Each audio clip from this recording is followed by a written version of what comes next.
Hello sir. Doctor साहेब कुठे आहेत? घरीच होतो सर. सिव्हिलला कोण कोण आहे तिथं आता डॉक्टर?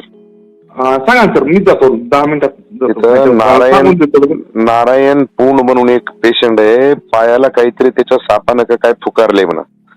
ते पाय खराब झालाय म्हणा त्याचा, तर ते ऑपरेशन करावं लागतंय काहीतरी. त्याला नांदेडला पाठवायचं, काही बराबर इलाज नाही त्याला. आपल्याला काय इथं मदत करता येते त्याला, इथं आपल्याला कुठं प्रायव्हेट मध्ये करता येते का ते बघा. त्याचं काय काही खर्च असेल तर ते आपण लावू. हो सर. मग मी एक काम करू का सर, मी तर सांगतो आणि एक अर्ध्या घंट्यानंतर जाऊन पुन्हा तुम्हाला फोन करतो सर. हो, लगेच जा तुम्ही आणि लगेच सगळं व्यवस्थित बघून घ्या. मग त्याला आपल्याला काय मदत करता येईल त्या पद्धतीने बघू आपण. हो सर, 15 ते 20 मिनिटात पोहोचतो सर मी. साहेबांना फोन लावला. Sir hello sir. हा 23,000 प्लेटलेट येतात, पण नेहमीच प्लेटलेट तेवढ्या राहतात. थोडी जखम आहे पायाला, शुगर वगैरे काही नाहीये.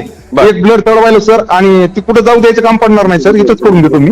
डॉक्टर साहेब इकडे आहे का की हा त्यांना विशेष. आणि तुम्हाला सांगतो, बाहेरून काही आपल्याला मेडिकल आणायचं असेल तर बाहेरून मेडिकल आणा. Yes sir. आणि पूर्ण टोटल ट्रीटमेंट आपल्या मनासारखी प्रायव्हेट सारखी करा. हो सर. आणि सर ती मुलगी रडली, 1 मिनिट बोला सर तिला. हा द्या. हॅलो. हा बेटा. हा बोला ना. बेटा मी डॉक्टर साहेबाला पाठवलंय. त्यांना मेडिसिन बाहेरून आपण चांगले भारीचे आणू आणि विलाज करू. काळजी करू नको, सगळं व्यवस्थितशीर होऊन जाईल बेटा. बरं बरं. हा काळजी करायची गरज नाही, बाहेर न्यायची गरज नाही. तिथं डॉक्टर साहेबाला पाठवलं मी, बाहेरून मेडिकल आणतील चांगलं आणि त्याला चांगलं त्यांच्या राहणाऱ्या सोबतची जेवणाची चहाची पण व्यवस्था करून देतो सर मी. सगळं करून द्या डॉक्टर साहेब. हा आणि त्यांना वाटलं तर प्रायव्हेट रूम मध्ये ठेवता आलं तर ठेवा. हो सर. हो हा सर. करून द्या. हो सर. हो सर.